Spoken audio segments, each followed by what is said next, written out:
नाज़रीन, एक बहुत बड़े चमचे ने, एजेंसियों के चमचे ने सारा प्लान एक्सपोज कर दिया है को हिंदुस्तान और पाकिस्तान के दरमियान खेला गया और उसके बाद आप लोग जानते ही हैं कि क्या तरीके से धुलाई हुई है पाकिस्तानी टीम की कि सभी की चीखें निकल गई। ये चला है कि पाकिस्तान में ये जो इंडिया से डिफीट का मामला है, जो पाकिस्तान की क्रिकेट टीम इंडिया से हारी है, ये इशू काफी सीरियस हो चुका है। इसके ऊपर ये तो बड़ी सीधे सीधे मोहसिन नकवी को लोगों ने पकड़ के जो है वो रगेद के रख दिया। वैसे तो ये इशू पहले ही सीरियस है बहुत, लेकिन आपको पता है कि पाकिस्तान में सीरियस इशू वो होता है जिसमें आर्मी इन्वॉल्व हो जाए, वो बड़ा सीरियस इशू हो जाता है, वो इम्पोर्टेंट हो जाता है। बात ये है कि अगर आप देखें, दुनिया का सबसे बड़ा क्राइम पता क्या है? दुनिया का सबसे बड़ा क्राइम ये है कि आप इनकॉम्पिटेंट बंदे को बड़ी जॉब दे दें। आप जब इनकॉम्पिटेंट और जाहिल बंदे को आपको बड़ी जॉब दे देंगे ना, वो मुल्क की तबाही उतार देगा, वो किसी भी इदारे की तबाही उतार देगा। पाकिस्तान में बहुत तनकीद है, लोग बड़े गुस्से में हैं। साबिक कप्तान शुएब अख्तर, क्रिकेटर जो है शुएब अख्तर ने कल एक इंडियन मीडिया पे बैठ के ये कह दिया, अपनी ही गवर्नमेंट की, अपनी हुकूमत की बैंड बजा रहा है। शुएब अख्तर ने मोहसिन नकवी को आड़े हाथों ले लिया। पाकिस्तान को अपनी औकात पता चल चुकी होगी कि Pakistan is nothing in front of India. ये मैं नहीं बोल रहा, ये शुएब अख्तर ने बोला और ये हर वो पाकिस्तानी, हर वो एक्स क्रिकेटर इस टाइम रो रहा है बैठ के कि पाकिस्तान की जो शर्मिंदगी वाली शेमफुल डिफीट हुई है इंडिया के अगेंस्ट। यकीन करें भाई, शुएब अख्तर रात को एक इंडियन चैनल के ऊपर बैठा हुआ था, वो बंदा उधर लाइव बैठ के रो रहा था वो बंदा, उस बंदे के आंसू गिर रहे थे, वो बंदा लाइव रो पड़ा है।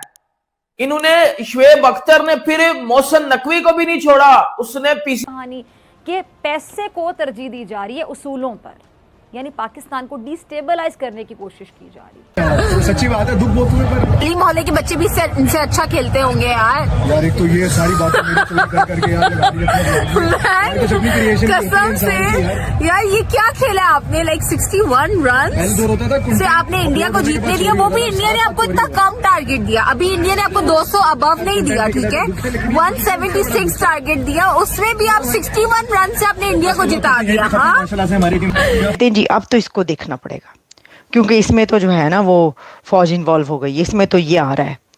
वैसे आवाम शवाम का उसमें कोई मसला हो या ना हो, जिस इशू में पब्लिक इन्वॉल्व हो ना, वो सीरियस नहीं होता, नहीं, वहाँ पर वो इशू सीरियस होता है जहाँ पे आर्मी इन्वॉल्व हो। पता ये चला है कि ये जो भारत से डिफीट हुई है, ये इतनी ज़्यादा मामला बढ़ गया है कि इसके ऊपर जो फील्ड मार्शल आसिम मुनीर है वो बड़ा सख्त नाराज़ हुए हैं कि पाना है कि कीता जे तुसी कि भाई ये क्या हुआ है। अब इसकी सारी डिटेल जो है वो आ रही है हमारे पास। देखिए, इसमें जो ज़्यादा बात पता चल रही है वो इंडियन मीडिया से पता चल रही है। इंडियन मीडिया जो है वो इस वक्त ये खबर जो है चल रही है कि जो आसिम मुनीर है वो बहुत अपसेट है, he is very upset with Mohsin Naqvi. अब मुझे तो समझ में नहीं आ रहा है ऐसा क्यों है, क्योंकि दोनों ने में रिश्तेदारी बताई जाती है। अपनी तरफ से तो चालाकी की है, लेकिन हम भी बड़े सियाने हैं, इनकी गेमें समझते हैं, और डॉट कनेक्टिंग से हमने एक नतीजा अखज कर लिया है, खिलवाड़ किया गया है।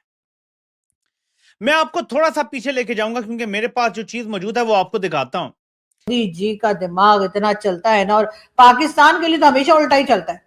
तो जी मोदी जी ने जो है पहले तो हमें बांग्लादेश से ही कॉल करवा दी, बांग्लादेश के ही लोग हमें फोन करके कहने लगे कि जी आप लोग जाइए और जाकर जो है भारत के साथ मैच खेलिए। हालांकि उनको भी पता होना चाहिए था कि हमारे प्लेयर्स कितने लायक हैं, और हमारी जो क्रिकेट टीम के चेयरमैन है इस वक्त मोहसिन नकवी साहब, वो कितने निकम्मे निखट्टू हैं, ये भी सभी को पता था। लेकिन फिर भी कहा गया कि नहीं वहां पे जाइए और मैच खेलिए। उसके बाद श्रीलंका के जो प्रेसिडेंट है उनसे भी कॉल करवा दी गई, प्राइम मिनिस्टर शहबाज शरीफ को।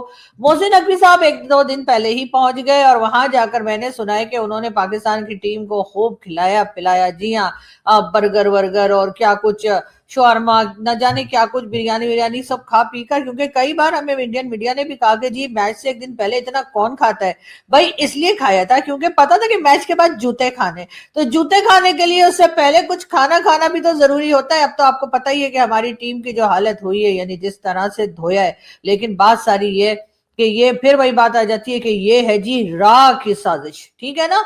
ये जो अक्सर पाकिस्तानी रॉ को जो रा कहते हैं, मैं उनकी वजह से कह रही हूँ जी, रा की ये साजिश है।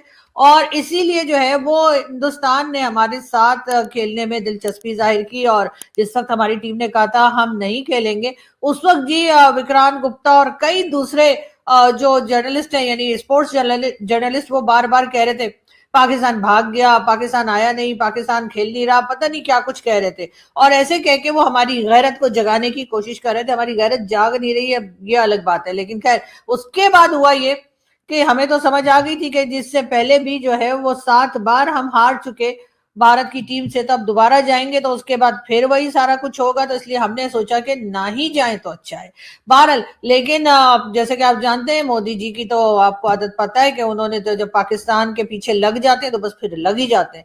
तो उन्होंने जी श्रीलंका से भी फोन करवा दिया, और उन्होंने जी बांग्लादेश वालों से भी कहलवा दिया। हालांकि बांग्लादेश वालों की तो आजकल बन भी नहीं रही है भारत से, लेकिन जहां हमारी बात आ जाती है वहां उनको वो सारी पुरानी 71 और उससे पहले की सारी मेमोरीज जो है ना वापस आ जाती है, और उनको याद आ जाता है पाकिस्तान ने ऐसा किया था, पाकिस्तान ने वैसा किया था, पाकिस्तान को तो माफी मांग लेनी चाहिए। न जाने किस किस तरह की बातें शुरू कर देते हैं। हालांकि उनके इलेक्शन थे, भाई अपना इलेक्शन देखो, उसमें जाके अपने काम करो। खामखा यहाँ पे कॉल करके कह रहे कि नहीं नहीं जी आपको तो खेलना ही चाहिए। इंडिया और पाकिस्तान, एक ऐसा मैच जिसका इंतजार पूरी दुनिया करती है, लेकिन रिजल्ट वही पुराना। टीम इंडिया ने एक बार फिर पाकिस्तान को कुचल दिया। ये पूरी तरह से एक तरफा मैच था बॉस। इंडियन टीम ने मैदान पर अपना जलवा दिखाया और पाकिस्तान टीम को उनकी असलियत का आईना दिखा दिया। लेकिन असली तमाशा तो मैच के बाद शुरू हुआ, जब रावलपिंडी एक्सप्रेस यानी शोएब अख्तर ने एक इंडियन टीवी डिबेट पर अपना गुस्सा निकाला। शोएब अख्तर, जो हमेशा दिल से बात करते हैं, इस बार बिल्कुल अनफिल्टर्ड मोड में थे। उन्होंने सीधा निशाना साधा पीसीबी चेयरमैन मोहसिन नकवी पर। शोएब ने कहा, सबसे बड़ा जुर्म यह होता है कि आप किसी ऐसे इंसान को काम सौंप दें जो उसके लायक ही न हो। सीधा बोलूं तो उनका कहना था कि पीसीबी के टॉप मैनेजमेंट को क्रिकेट की सी भी नहीं पता। उन्होंने मोहसिन नकवी को एक अक्षम लीडर बताया और कहा कि जब तक ऐसे लोग पावर में रहेंगे पाकिस्तान क्रिकेट का दैंड होना तय है। उनका गुस्सा जायज भी है। जब आपके पास टैलेंट हो पर मैनेजमेंट ही दिशाहीन हो तो परफॉर्मेंस कहां से आएगी। सिर्फ शोएब ही नहीं, पूरा पाकिस्तान इस वक्त गुस्से में है।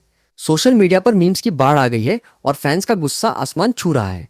लोग पूछ रहे हैं, कब तक हम बस पुरानी यादों के सहारे बैठे रहेंगे। क्रिकेट अब बदल चुका है। ये डेटा, स्ट्रेटेजी और मॉडर्न माइंडसेट का खेल है, पर पाकिस्तान टीम अभी भी वही पुराने टुक टुक स्टाइल और किस्मत के भरोसे खेल रही है।